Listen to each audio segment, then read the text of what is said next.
Hey,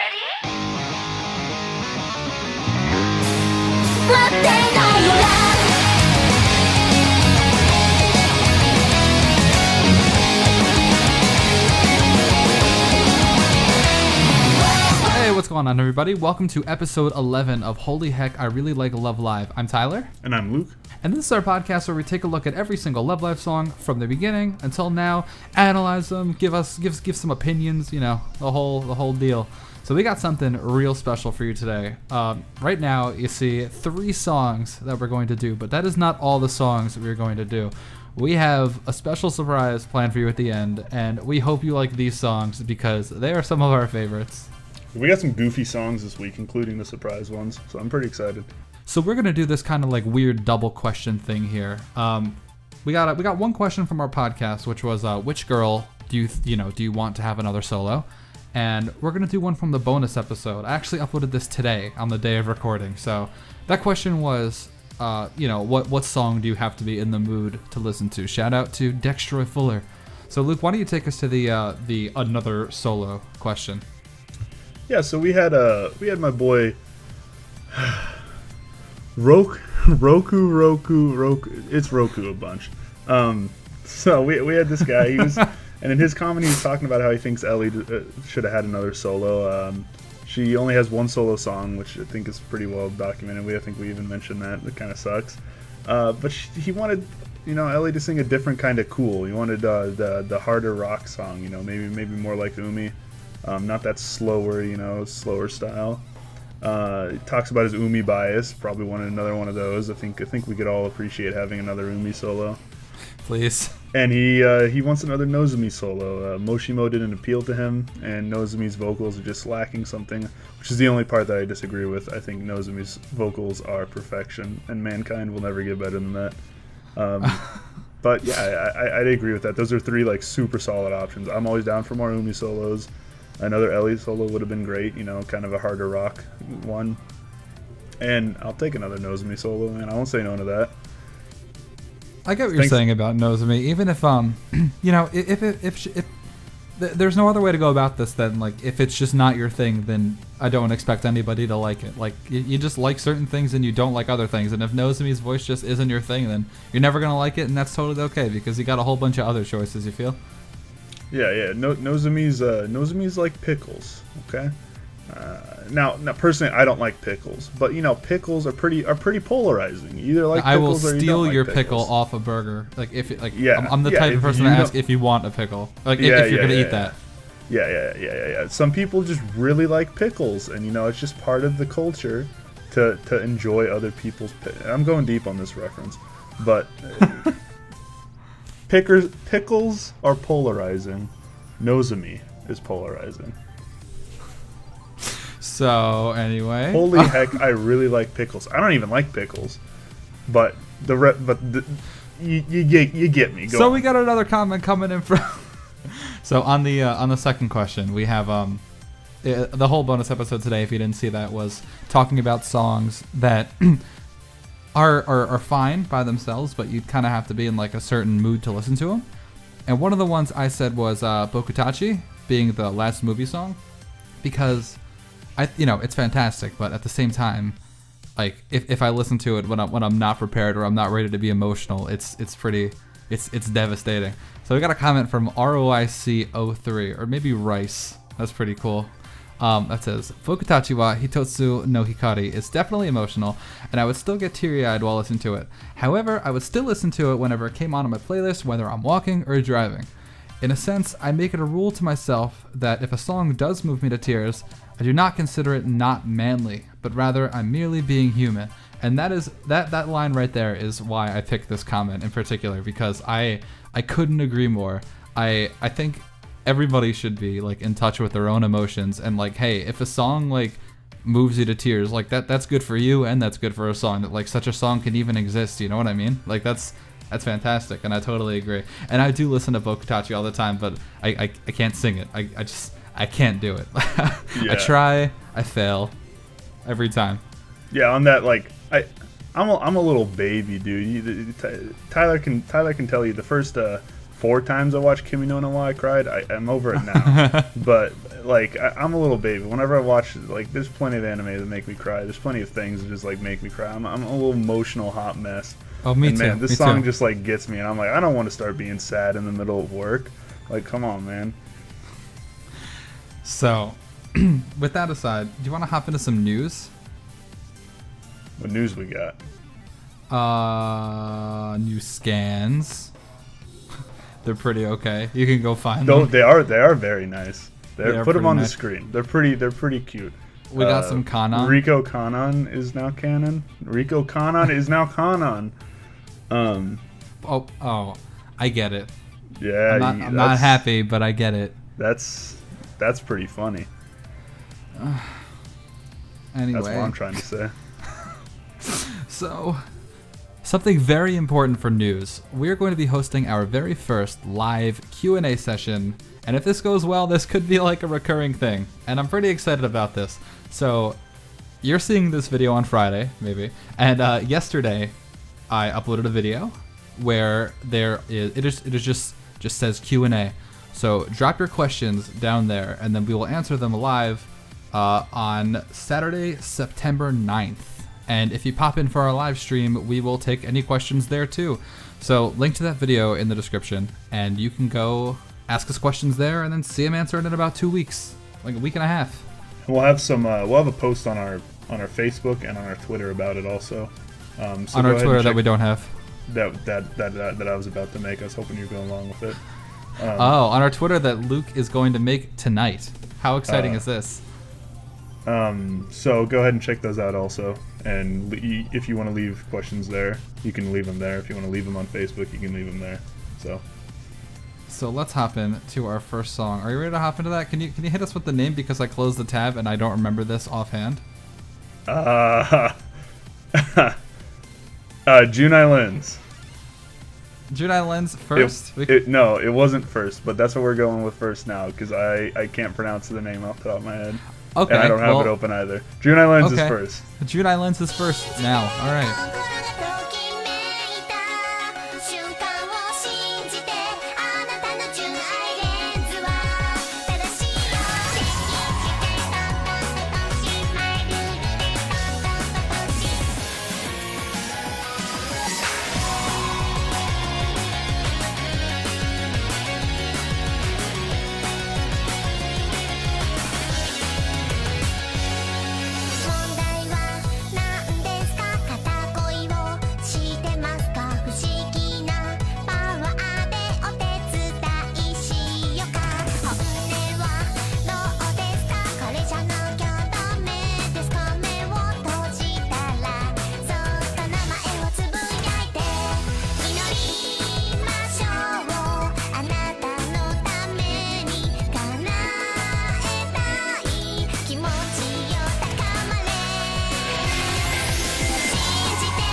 'I don't think I can think of another Muse girl who I'd rather be a robot yelling at me.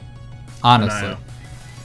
Hanayo. You said this during listening to it too, and I'm dead set on Nozomi. Nozomi is like by far number one, but I think Hanayo's like, Hanayo's a good second, a solid second. Okay, I can appreciate some Hanayo Bot 3000. That'd be that's pretty what interesting. I'm looking for. So Junai Lens. Let's talk about Junai Lens. This song's so good. Sorry. No, it's okay. I have my problems with this song, but I don't at all think this song is bad. I think this song is incredibly fun, and going along with the tradition, I think this is just another in the Muse line of perfectly fitting girls, or perfectly fitting songs for their respective girls, because it's just it is so Nozomi. Like, I'm getting tired of saying it is so girl, but it is so Nozomi. Yeah, I mean, you got the queen of goof. Like, she is the queen of goofy. Her voice is just incredibly goofy all the time. And you got just one of the goofiest sounding songs in all of Love Live. You know, when else do you have people get robo-fied? Not very often. And this song is just so, like, really lets her come out with that goofy voice of her and just sing out, and it's great. Mm-hmm. So I don't think this song is perfect. First of all, this follows suit in Watashi Tachi, which is Umi's song, where this is a pretty difficult song, just at its core. And the live performance is pretty okay. Definitely not Kusen's best work, but I mean, it's a difficult song, so it gets a pass. You feel? Yeah, but I think like the song's so much fun that makes up for it a lot. Yeah, like even if you like mess up, it's like I don't care. Like this is still great. Like it's not like a somber ballad where it's like, oh, that messed up and that ruined the song. It's just like you're just jamming out. You're hamming it up. You're having a good time. Like this isn't the kind of song where it has to be great live to be great. You know, something more like that Umi solo, Watashi Tachi. That's the kind of song where when it's not performed perfectly, it takes away from the song a little bit. But a song like this, where it's just a goofy song, where it's just having a fun time, a bubbly, fun song, you don't really care about that, you know? You're not really there for the vocals, you're there for the fun times. Mm-hmm. Yeah, I agree. So one of my grievances with this song, and I want nothing more than to put the song in my top 10 and to like this a lot because I like Nozomi a lot, but I can listen to this song without thinking that the chorus and the verse are from two different songs. They, to me, sound almost nothing alike, and like it's like a super speed bump whenever it transitions from it. Like the going from the chorus into Robo Nozomi is so great, it's so satisfying, and then she starts singing the verse, and it's just everything gets like quieter and just less intense, and it's just like, like it's almost like Nozomi's song was an afterthought, and they just like squeezed two projects together. That's my one main grievance with the song. Like I really like this song. It's just whenever I hear it, it's just the verse. I disagree with that because I think like the pre-chorus does a super good job of building up to the chorus. Like obviously the verse and the chorus are very different, but I feel like that short little 10-second part before the chorus and that pre-chorus does a super good job of like transitioning between the chorus and the verse. That's actually funny that you say that because I think that's where the main problem lies.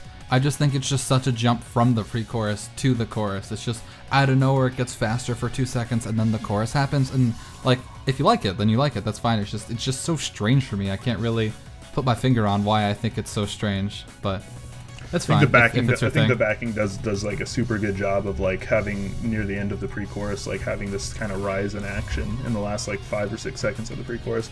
But on with it, you know, it's whatever. This song and we go way back. When I first started playing SIP, this was like the song this was the event going on right then. And man, dude, I will never forget this song. I played this song so much during that event, even though I didn't really understand what was going on, you know? Like I was playing on easy a bunch. But man, when I finally got this song on Expert, I was like, this was worth it. The beat maps were really fun. And just like the nostalgia of like when I first started playing SIP was really, or SIF, yeah. When I first started playing SIP, when I first started playing SIF was great. This song's got like a huge amount of like nostalgia for me connected to it, you know, and I really enjoy the song. There's 3 solos that you can pretty much put in any order for me, and like I'll be happy. Like if you ask me one day, I'll put them in one order, and if you ask me the next day, I might put them in another order. This Kodoku no Heaven and Yuki no Reason, and I enjoy this song so much. Yeah, man. I mean, if you got that connection, yeah, no. If you enjoy, if like you have a connection with the song, then you don't need to like explain it. You know, if you have a connection to something, that you're just gonna like it forever. That's just how it is. Like, I've been playing RuneScape forever, and if you were to explain what RuneScape is now to me, I'd be like, that's stupid. But like I've been playing it since 4th grade, so it's like, why do you like RuneScape? I'm like, do I have to explain? Like I got the young connection, dude. Like I like it, and that's the same thing for this song. Why do you like the song? Because I like it. Okay, like can't argue that. You know what I mean?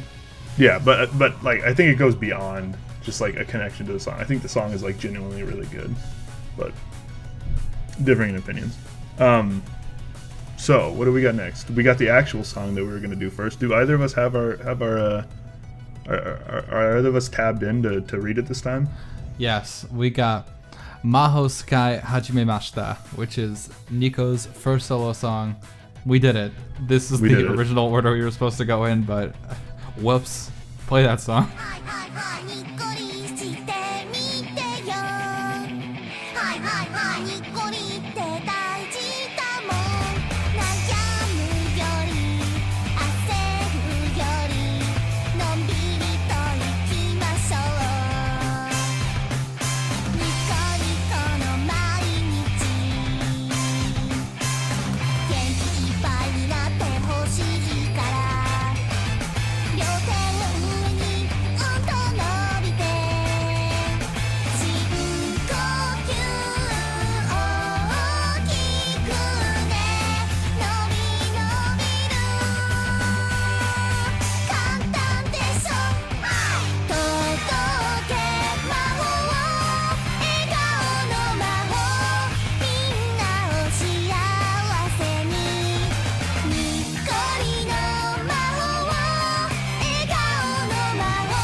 I know we usually start out talking about vocals when we go into a song. That happens a lot.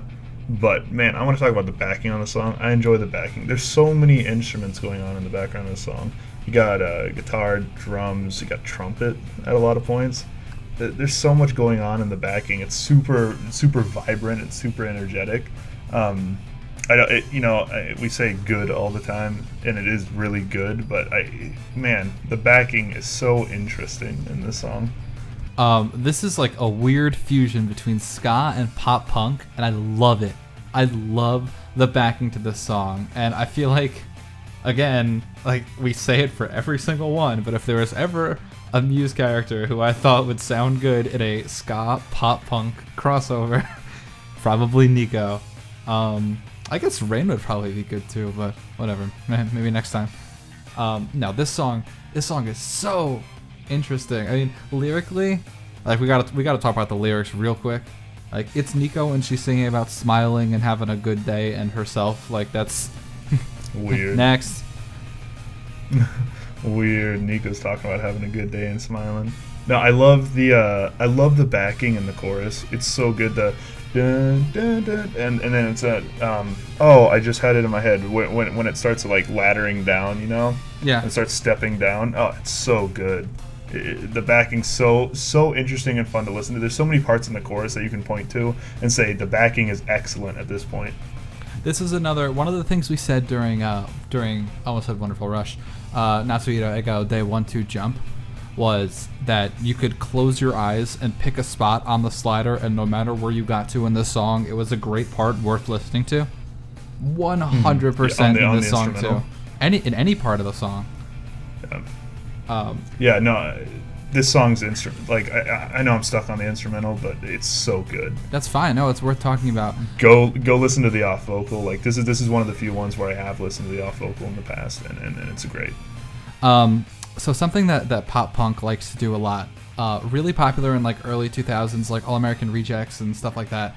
They'd Blink-182. Well, I guess that was a little bit earlier, but for the solo, they would literally just play the lyrics on guitar, like exactly, and that's not something you usually see in Love Live. Like usually it's a lot more complicated, and again, complicated does not mean good, like just in and of itself.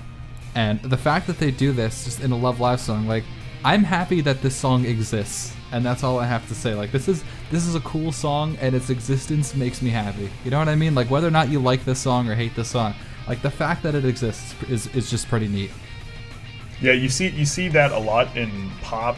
You see it a lot in gospel music also, where they'll play the note that the character's singing right before it's sang, so that you can super easily sing along to it. You know, you're not gonna miss a note because the note's you're always led into the note. You know, and songs that are supposed to be catchy and fun and you're supposed to listen to do that all the time. You know, like pop music. Or like gospel music that everybody's supposed to be able to sing just when they go to church, and this follows that also. Like I don't necessarily listen to the song all the time, but it's super easy to just sing along to it. I know the lyrics well enough where I can think of what they're going to be, but it's super easy to hum along with Nico or sing along with Nico because of how the instrumental is set up to do that. I mean, if you just say Nico for every vocal, like, you have like a 1 in 10 chance to get it every time. So, yeah, I mean, you can get there. So you're not going to mess up this song too often. Now, one part of this song where the first time I heard it, I was like, oh my God. I'm going to play it for you right now.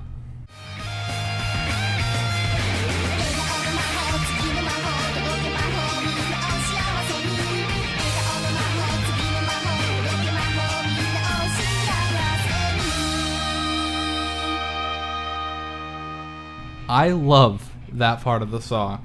That part is so good. It's really good. The part is good. The part is. And whenever Nico starts rapping, it's gonna be good. Nico the rapper. Like, she every time has she ever had a bad rap part? I can't think. I can't think of a bad Nico rap part. I mean, not that I think is bad. It's just so. It's so. It just works. Weird. It works so well with the song. I can't believe it. Yeah, it's super weird whenever you're just having a good time with your Love Live song, or just any J-pop or pop in general, and then rapping starts. It's super, like, it kind of shocks you and makes you pay attention and listen, and those are the parts that you remember. I think just coming from a non-Japanese speaker, like, yeah, you know, it's like beginner/intermediate classes, but that aside, just listening to this, and it's just, I'm being bombarded with words I don't know. Like, usually, like, in a song like this, I'm able to, like every, like, line or so, I'm able to pick out, like, 1 or 2 words that, like, I know, and I can kind of, like, you know, with context clues, figure out what the line is. But as soon as the rapping starts, it's just, you know, like, eyes roll back in my head, like, what's going on? I don't know. Yeah. Especially if you don't know the language, it just barrages you with words, but it still sounds really good.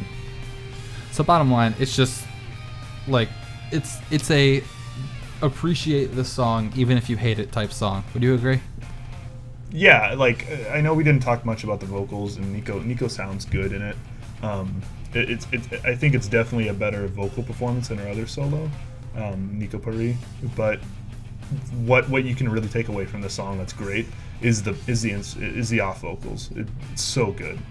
I think this song does Todokanai better than Todokanai does. Personally, like, I think, like, relatively the same kind of music. Like, I know it's full unit versus single or solo, but I'm so into this song as opposed to it just being like an on in the background song. You know what I mean? Mm-hmm. I think it's done that way because Nico just does that kind of music better than 9 girls that maybe one of them can do that kind of music well. But when you have 9 of them trying to do it, then it might not be as good. While Nico really does super well in this kind of music. Now, I've been waiting for this song for so long. I can't wait to talk about the song. We got Kodoku na Heaven, which is Hanayo solo song. Saving the best for last, but I mean, don't tell Luke that. No, this. It's okay. I really play the song.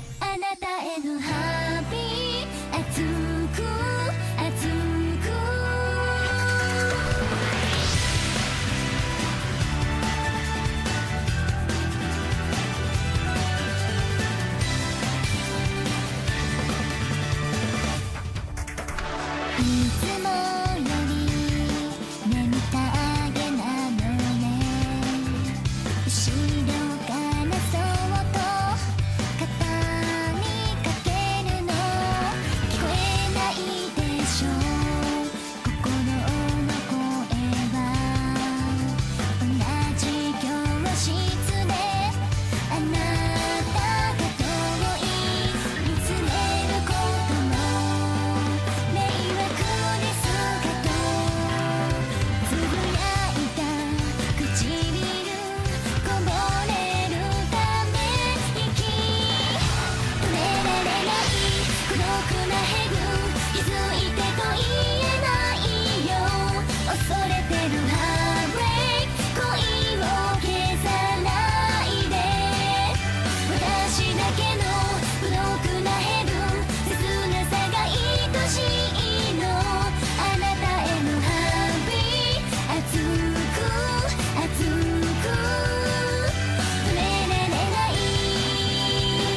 So if I get at all a little agitated or heated in this discussion, please know it has nothing to do with you and everything to do with the fact that they made Hanayo sing in character voice and not this music. Just real quick, think about what could have been. Think about how history would have changed if this woman sang like this consistently and not for the first year. I am so upset. I've made posts before about just how annoyed I am at this. This is so, this is what could have been. This is what could have been. We could have had Love Marginal 2 every single song. This is Love Marginal 2. This is the definitive signal. And it's not here anymore because the voice isn't here anymore. Doesn't even exist. I am so... Luke, help me out here. Say something. Second down and 9. If Hanayo would have stayed an alto, then LeBron wouldn't have left Miami. The Falcons wouldn't have thrown a 28-3 lead, something like that. I don't know. I didn't watch the Super Bowl last year. It sucked. Anyway, sorry. I know what those words mean. It's sport ball. Hey, it's me, sport ball reference guy. No, I agree. I wish Hanayo had stayed in alto. It would have been so much better than. I enjoy Hanayo enough as a soprano, you know. There's times where I think she takes away from the song, but there's plenty of times where she adds something to a song, you know. I don't think Pua Pua O would have been as good as it is if Hanayo sang an alto in that song. But there's plenty of times where she takes away from a song. Like my favorite song, Moment Ring, I feel like she takes away from it in certain parts. But overall, I wish she would have stayed in alto, you know. I'm always looking for more alto. I just feel like there's never ever a time where you should be able to point to where a character actively takes away from a song. No, I agree, yeah. No, it's just, oh man. But let's talk about the song. Alright, let's talk about the song in itself. This song is fantastic from every angle. Every single angle. The instrumental is fantastic. It's kind of slow and it has chimes in the background with a nice little string thing going on there. It is kind of I don't know how to describe it. It's kind of soft rock, but not really. Man, and then Hanayo just consistently sounds great in the song. The chorus just hits you, and it's just a super simple vocal pattern, and she just repeats it over and over again, and somehow it just never ever gets boring. Yeah, I think the best part of this song, and it's kind of a big payoff. The song's really good, vocally and instrumentally, but I think the biggest payoff in the song is it's not the final chorus, but it's right before she redoes the chorus after the big guitar solo, you know. Right after the solo. Yeah,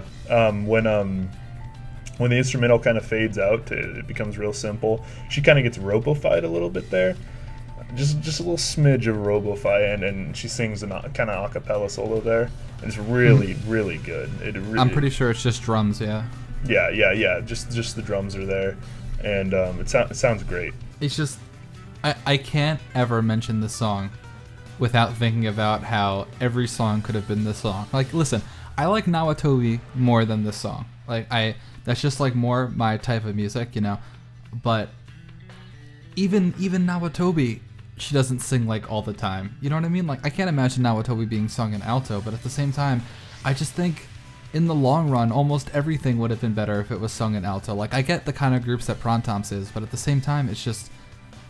I get so upset when I think about the history of Hanayo, and honestly, as the big Ruby fan, it makes me so happy to see them do the kind of reverse thing right now with Ruby, where Fururin was singing in character voice, and in the last few songs she's adjusted it so it still very much sounds like Ruby is singing it. I'll admit, Shikaku's voice doesn't sound too much like Hanayo in this song, but Ruby still sounds like herself while at the same time actually singing phenomenally, and there's a lot of growth there, where it just seems like there's a lot of reverted growth in Hanayo's history.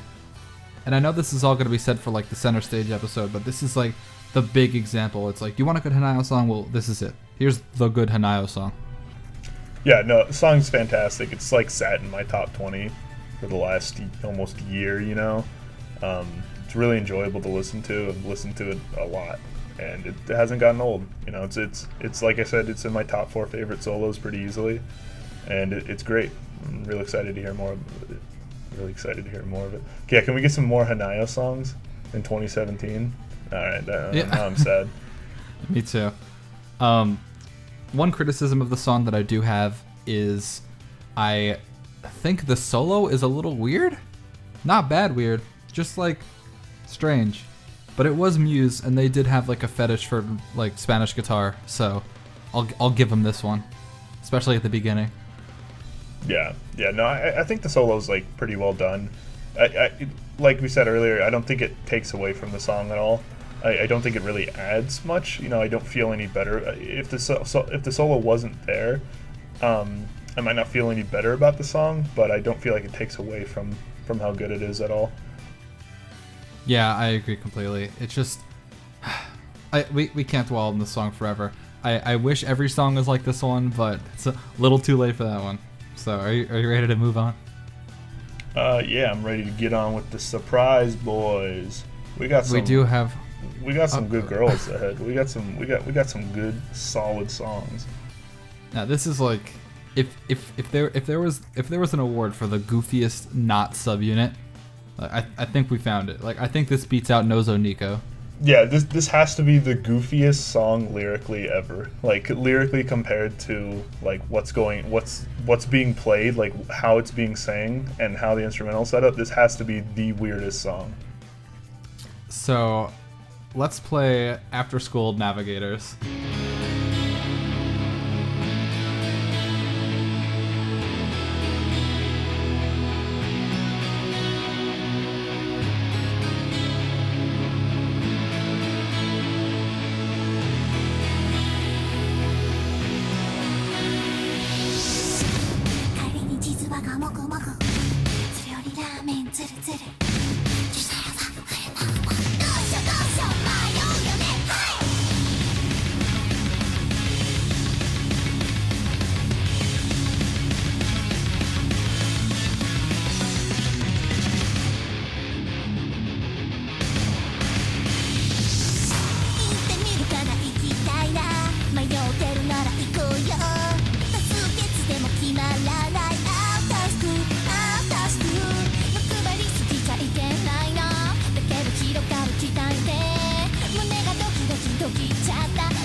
止まらないでもパクパクおかわりでしょ同じタイミング The long-awaited surprise. Here it is.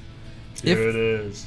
If there was ever, I said this for the Nico song, but I've thought about this sentence because I knew at one point we were going to have to review After School Navigators, and that song has just so much that like I've thought about what I was going to say like way before we did the episode. Like we must have been in like 4 or 5 territory when I started thinking about this episode, and I think like the best thing I have to say, and I already said it for Nico, if there was ever a song that needs to be appreciated for the fact that it exists, it is this song. This song's so weird. Like, why does this exist? Okay, a little bit of context here on why it's so weird. They're talking about what kind of food they're gonna eat after school, in case you didn't know. Okay, so you know, it's kind of like a little rare that we talk about the lyrics on this show, but this is like of utmost importance that we talk about the lyrics of this song. This is one of the most important lyrical songs ever. They're talking like, I think at the beginning they talk about we're gonna get a cheeseburger, we're gonna get some ramen, or I don't remember what Hanayo says. Waffles. And then they start panicking. They're like, what are we gonna do? And it's just them the entire song talking about what kind of food they're gonna eat after school. This brutal ass like metalcore backing is the front for them singing about whether they want to get cheeseburgers, ramen, or waffles. This song is a gem, and I'm so happy that it exists. You talk about songs that are gifts from the Love Live gods, and this is one of them. This song is a gift. I think Nico Rinpana in general is a gift. Yeah, and by the way, a little bit of context on the group. They did a radio show together, Nico Rinpana, and they were popular enough where eventually they did a trio song together. They did two. I think this came out at about the same time as the solos that we've been going over, the solos and the duos. Maybe a little bit earlier, but about the same time, and they were just popular enough where they got songs made, and it's goofy. This song is just so okay. So for any guitarists, standard tuning is E A D G B E, but the important one is E, the first E.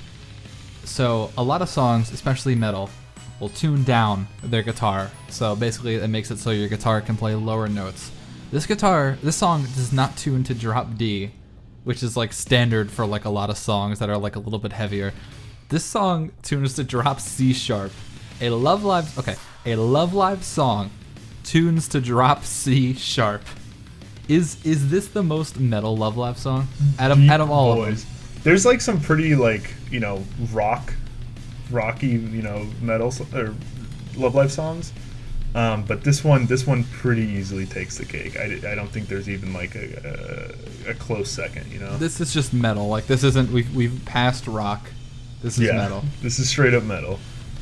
You can say a lot about the backing in the song, like we've been saying, and how weird and strange it is. But there's a couple little like neat little parts. There's a part where it kind of like softens up, where it's not even metal. It's like it sounds like a pop song for about 5 seconds. Yeah, carnival music, and like and then it like immediately drops back into the metal, and it's really neat. It's really fun to listen to. There's a part where the idols are falling, where they're just like falling down a cliff. Yeah, they're like trying to figure out what are we gonna eat. And they're having midlife crises at the age of 15 and 17 respectively. And it's just the backing in this song is so weird. It's just all over the place. I love the juxtaposition between their voices and the little clips where it cuts back to being a pop song for about 4 seconds and then jumps right back into metal. Goes right back into it. You can't explain this song to people. You could never ever sit someone down and explain this song to them. You just got to be like, hey, listen to this. And then it's like, what is this? Oh, why? Why does this exist? This song live is also, it's kind of hard to find, but if you can, we ended up having to watch it. There was a version of it on Vimeo somewhere, but if you look up After School Navigators on Tumblr, you can find it, and man, it is just fantastic live. Some of the rapping parts, they can't keep up. Because they did it once in studio. Especially Chicago. They did it once in studio, and they're like, okay, this is good enough. But especially Chicago, because she's trying to sing it in Hanayo's voice. She's trying to rap in Hanayo's voice, and that just doesn't work out. It's just okay. I've been thinking about this. Like, I think like the way we've been sounding. Like, I don't want a single person to go away from this video and come off with, we think this song is bad, because we do not think this song is bad. Yeah, I love this song. It's goofy, it's weird, but I love it. Speaking of this song, if there's a single bad thing said about this song in the comment section, I will ban you. Don't try me. I won't ban you. Do not test me. No, watch it live. This is one of the few songs where I just think the live performance is so incredibly iconic for the song. It's just so weird, and I love it to death. You can find a lot of their videos, the Nico Rinpana radio show translated. There's a guy on YouTube. We'll drop a link down below. I'm not 100% sure what his name is. I'll have to look it up real quick. But he has translated most of them, or a large portion of them. I think there's like 100 or something, 100 plus. Wow, so go check them out. They're pretty good, and they're funny, and they're enjoyable. So go check them out. They're a pretty good read, I guess, unless you speak Japanese, and they're pretty good to listen. So I don't ever want to recycle the same things that I've said, especially early in the video, like earlier in the same video. But if there is ever a song that you just are not into, you don't like, but deserves to be appreciated, save that slot for this song. please just appreciate the fact that this song exists if metal isn't your thing. This song, I think it's absolutely fantastic, but just bask in the fact that it exists. And also, we're never gonna have another one like this. So you can make an argument for like Kawari Yasuke or Strawberry Trapper, but like not even close. Those aren't silly though. Yeah, that's the thing. How do you top a metalcore song about getting lunch? Yeah. Honestly, like you can't. And a little ode to the anime when they, when spoiler alert, I guess for season 1 in case you haven't watched it, when Muse breaks up at the end of season 1, the 3 that want to keep doing idol activities are Nico, Rin, Pana. So it's kind of neat that they added that little tidbit in there. This song is a B-side.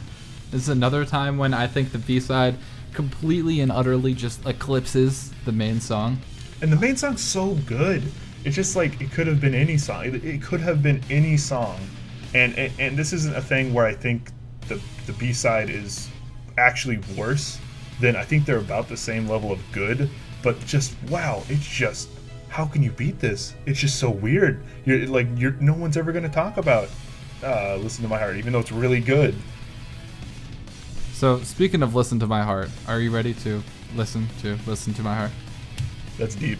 That's a couple. That's that wasn't layers planned, deep, but I mean right? that's all right. Play the song. 遊ぼう初めましてのハッピー中遊ぼう君と僕とが出会うそれは奇跡夢の夢が見たい君と僕の奇跡始まるよおいで Listen to my heart 大僕の心に華々しこのミッションを届けます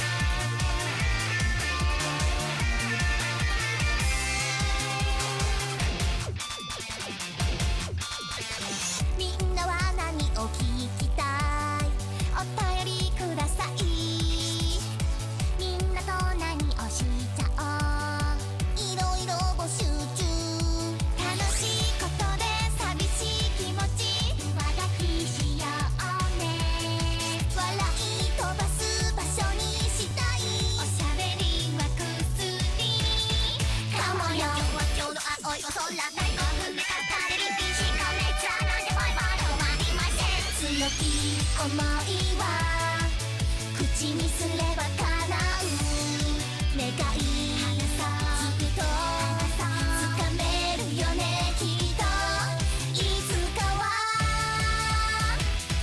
歌を踊りたくなるハッピーチューン歌おう君と僕との出会いそれは奇跡不思議だけど仲良し遊ぼう初めましてのハッピーチューン遊ぼう君と僕とが出会うそれは奇跡夢の夢が見たい君と僕の奇跡始まるよおいで Listen to my heart Like I was saying right before the song started, I think this song's really good.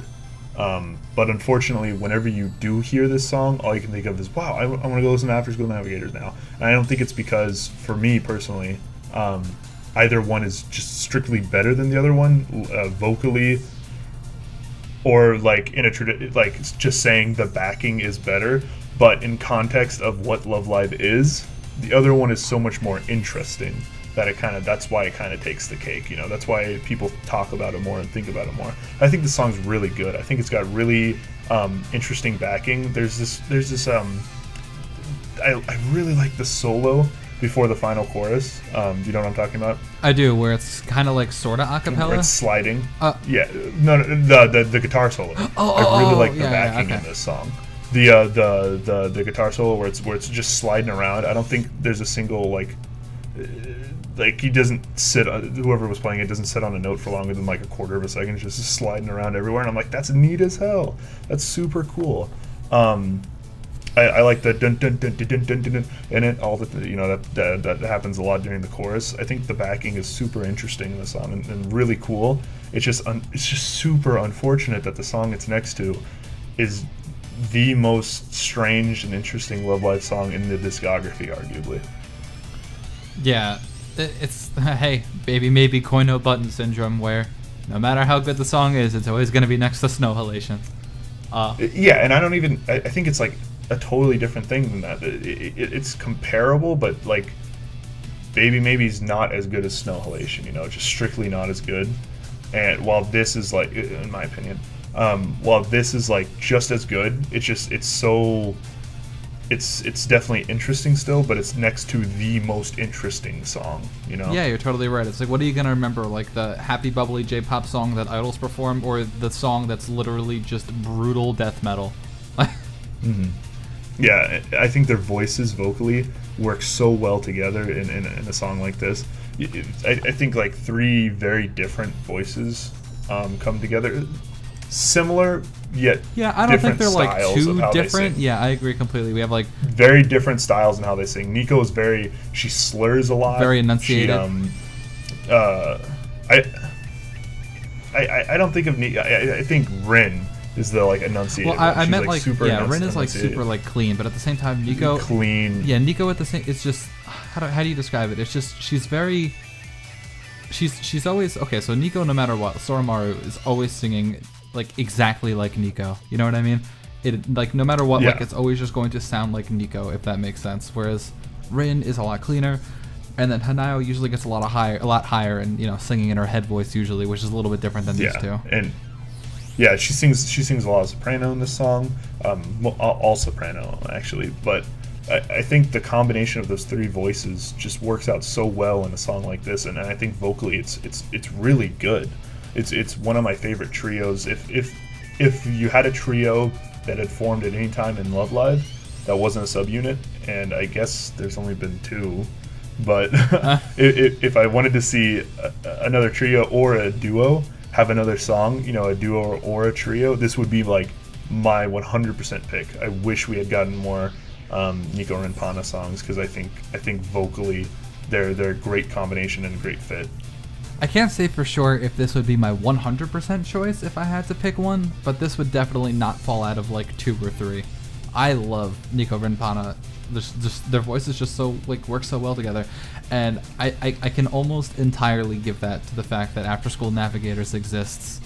Just like now that I'm thinking about this like sort of analytically, a lot of groups could have done After School Navigators, granted not as well as Nico and Pana, but any group that did that, I'd be like, wow, like I hope they did it. I hope they do it more. I mean, I could never imagine like the Soldier Game trio doing After School Navigators. Can you imagine that? I think like imagine Umi just say like no, like you go without me, like I got stuff to do. Like the song just ends 30 seconds in. I think a big part when I was talking about how well they work together vocally, I think Nico Rin just always elevates their third member so far. You see it in not Takarama no, it's the song next to it. Oh my lord, I can't. The name is escaping me, but that's the Baka Paradise Live. That's the Baka trio with Nico Rin Honk, and they just do such a good job of elevating that third member with their vocal skills, and I think that's super impressive that we see twice where they're involved in a trio. Obviously, there's all 9 members in that song, but they are the solo trio. They are the center trio, and that's another time where they just elevate who's singing next to them really well. Maybe it is Takaramanos. I can't remember if it's Takaramanos or Paradise Live that they're the trio center, and whatever. I'll put something. But they do a super good job of elevating Hanukkah in that song, and they do a super good job of elevating Hanayo in this song. I don't have a whole lot to say about the song that wasn't said. Like you definitely like this song a lot more than I do. I think this song is a little generic, and that's okay. Like being generic and being basic isn't necessarily a bad thing. It's just I can never listen to this song without thinking about After School Navigators being next to it, just because A, I love that song a lot, and B, it's hard to go from something that is the most interesting song in Love Live to, I think, one of the ones that's just kind of whatever, like maybe middle of the pack less than average interesting. You know, this is kind of just like Right, early and that- Muse J-pop kind of whatever for me. And that's the weakness of the song. Like, obviously, that's the weakness of the song. It's next to the most interesting Love Live song. You know, whether you like it or not, I think it's pretty inarguable that is the most interesting and strangest Love Live song. And when something's strange, it gets a lot of attention, you know.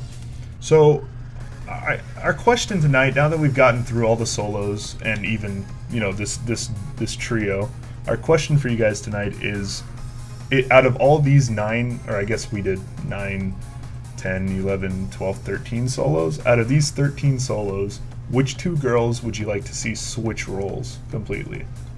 So Tyler, what's your choice? So for purely switching solos, I think I'd really like to see Rin and Nozomi switch solos, because I think they would work really well in their own respective songs. I think Nozomi could absolutely nail Koi no Signal Rin Rin Rin. I mean, I guess that's kind of a problem. Koi no Signal, Nozomi, Nozo. Yeah, this is a problem now that I'm thinking about it. but that is. Don't worry about it. Don't overthink it. Don't overthink it. Yeah, I just think just the kind of voice, like it's in Nozomi's range, and it's high and bubbly enough where Nozomi can sing it like. Coolly, like, think about it. It would be so cute. It would be great, and I think I might like Junai Lens a little bit more if Rin sang it. And don't quote me on that one because it doesn't exist and I can't say for sure. But I think Rippy is a little bit of a better singer live, and I feel like she would have nailed that song live, which is like a big thing for me because I really like the live performances. I think that would have been better.